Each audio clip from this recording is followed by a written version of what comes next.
Yon, Barangay Election 2023. Ayan. At naglalaban yung kapitan sa si Cap Cory at saka si Boss Mike. At syempre, kinukongras natin si Kapitan Mike Katindig dahil siya mapalad na inihalal ng mga kababayan kabarangay natin dyan sa Makinabang. Tsaka yan nga kami, habang naghihintay kami, ayaw na kasi kami papasukan. At tsaka hindi ko rin alam na hanggang 3 PM lang pala yung botohan. Buti nakaabot tayo. At tsaka yun nga, habang pauwi na dapat ako nyan, ipapunta naman pala sila Insan Rapi. Yun nga, parang nagbanding-banding na rin kami, konting meri-merian dyan sa gilid ng 7-Eleven. At saka dumating na kasi Insan Camille, makikinervyos din. At saka yun nga, nandiyan natin sila Charlotte, sila Anan, sila Insan Rapi, si Weweng. Yun, magkasama kaming bumoto nyan. Yung precinct number mo pala, makikita mo sa voters ID mo. Tagal ko na akong may voters ID, ngayon ko lang nalaman na ang precinct ko nandoon, nakalagay doon sa voters ID ko. Wow, kung hindi pa sa akin sinabi ni Jeffrey kagabi, hindi ko malalaman yun. At saka niya, tagal namin naghihintay na po makapasok para makapag-isyoso nga sa loob, para makapag-ikot-ikot kung sino, malaman namin kung sino lamang. At dahil nga syempre gusto namin manalo yung aming kapitan na si Boss Mike. At ayun nga,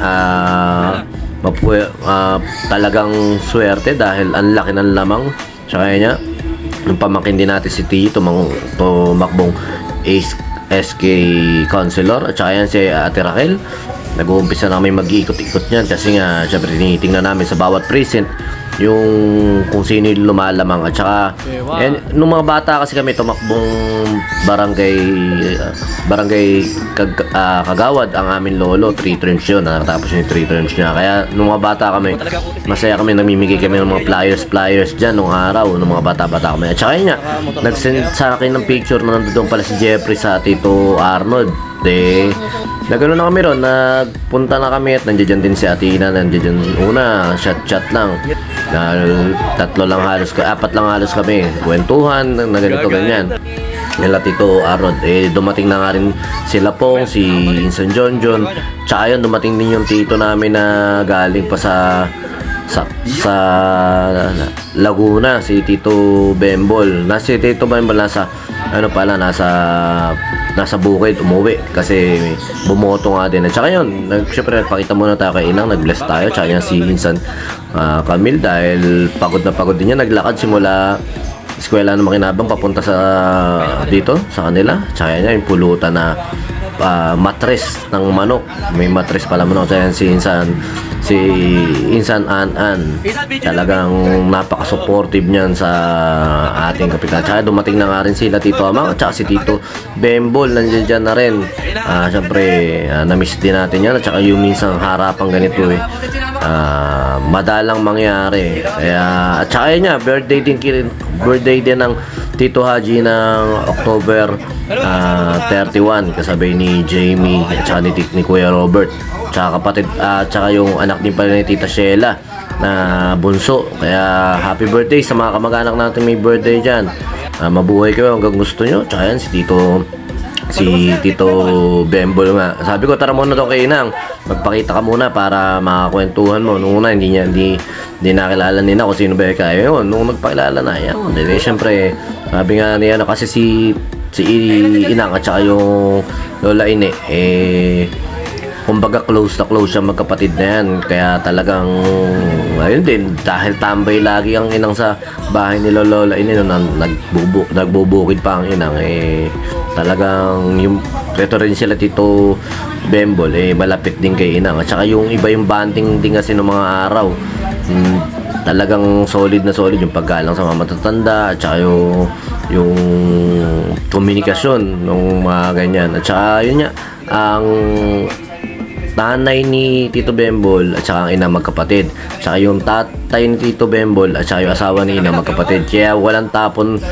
katapon-tapon na kamag-anak yan. Talagang solid. Lalaki sa lalaki. Lalaki yung magkapatid na lalaki, magkapatid na babae. yun ang nagkariton. Kaya bihira rin mangyari yun. Kaya ayan, solid namin kamag-anak yan, sila Tito Bembol, Tito Amang. At saka yun yan, nagkwentuhan na rin tungkol sa trabaho niya, tungkol sa, siyempre, kinakamusta rin ni Tito Bembol si Inang, kung ano ba lagay mo dyan, ano, ganito, ganyan. Hindi, siyempre, yun yan, nagkukwentuhan din na ganito ka ngayon, kaya dapat ingatan ang kalusugan, umiidad na rin, kaya gano'n na rin magpaya yan si Tito Bembol. At saka yun yan, nung bata-bata ako, pareho kami nasa Laguna siya, Kalamba ako, napunta ako ng Santa Cruz sa Laguna. Na nakasama ko, pumunta kala Tito Arnold nung 21 years old ako. Doon namin sinelebrate yung birthday ko sa Batangas kay Tito Arnold. At saka yan, bumalik na kami kay Tito Arnold dahil nga sa shot na kami. Pero nakashot na rin pala sila Tito Bembol niyan. Pero yun nga, dahil nga syempre gusto rin namin makabanding sila, tinuloy na namin ang shot. Tsaka yan, si Jeffrey, malapit na ang kasal niya, November 25 yan. At saka yan si Net. At saka uwi na sila, dumaan lang din yung para magpaalam dahil nga sunod-sunod ang inom namin yung araw nito. October 31, birthday nga ng Tito Haji, Tito Kuya Robert, saka ni Jamie nga. At ayan, syempre dumating na rin si Pong dahil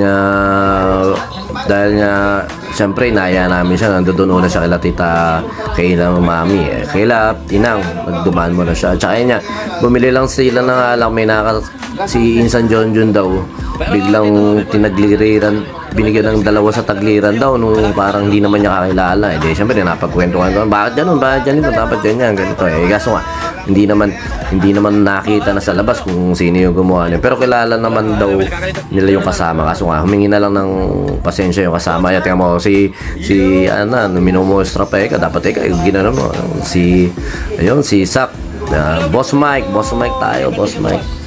Tsaka yan, tamang masarap yung kwentuhan na ganyan, yung magkakamag-anak, magkakapamilya, madalang magkaharap-harap, pero pag nagkaharap-harap naman, yun, syempre yung reminiscing yung mga nung araw, yung ganito, tapos yung kwentuhan. Ito yung mag-best friend, no? Nakita mo yung Tito Arnold at saka Tito Amang, talagang solid yan. Yung mga magkakasama kami nagbubukid, nang dadaga, nang papalaka, yung mga yan, mga na-experience daw nila ng araw. Saka ito, mga laking buko ito, laking hirap talaga, pero talagang mga matsatsaga. Ngayon, maganda trabaho ni Tito Bembol, yung konduktor ng bus sa Laguna, kaya ang laki. At saka yan, nagpaalam na rin si Tito Bembol at saka si Tito Amang, kasi nga medyo lasing na rito. Yung paalam nila, inabot ng 30 minutes.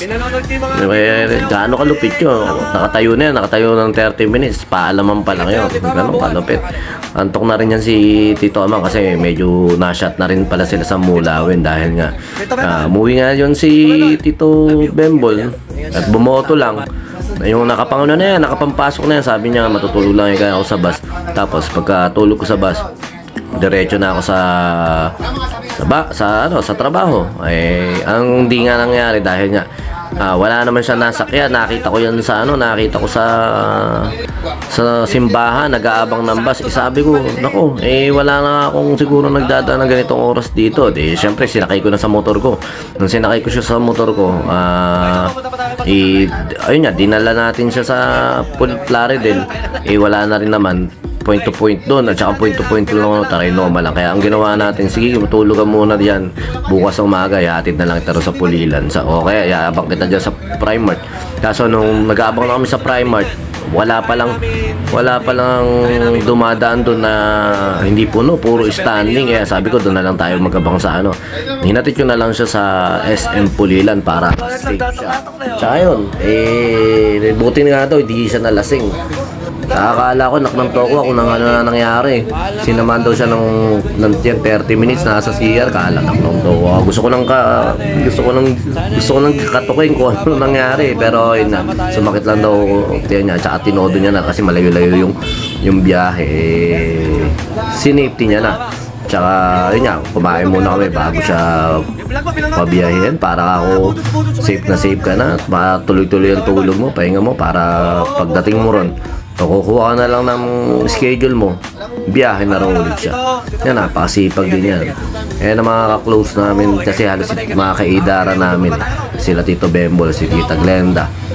Yan, kaya tsaka ng mga bata kami, pag ano kami, kunyari, hindi kami, lagi kami mga binabati niya, mga bata-bata kami, kasi ayun nga, talagang pamangkin. Pero halos hindi naman pamangkin ang tingin sa amin, para mga talagang mga tropa-tropa, kasi nga yung edad-edad namin. Yan, ingat kayo, Tito Bembol, at saka salamat nakakasama ka namin yung birthday ni Tito Haji, at naway marami pa tayong pagsama-samahan na ganyang okasyon. At saka yun nga, nagpaplano rin silang mag-reunion, nagre-request sila ng reunion kasi syempre nga importante nga naman magkasama-sama, magkita-kita yung hiya, kasi noong mga araw kasi syempre lahat ng okasyon halos bawat pamilya magkakasama, nagbibigay ng ganito. Ang nangyari ngayon sa halos mga okasyon talagang family na lang. Yun nga, kahit pa paano kung magkakaroon ng reunion, malaking bagay. Nakita mo naman ang dalambag niya, no? Pink na pink, violet ba yan, no? Pink o violet yata, masama, chicks na chicks ang datingan. Nakita mo naman. At saka niya, nagpaalaman na. Naubos na yung 30 minutes sa paalaman. Yan. Ano yan pangalawa sa bunso, si Tito Bembol. At saka niya, nag-uwi na silang dalawa. At inaantok na rin siya, no? Ayan, nandito na. Balik tayo sa loob.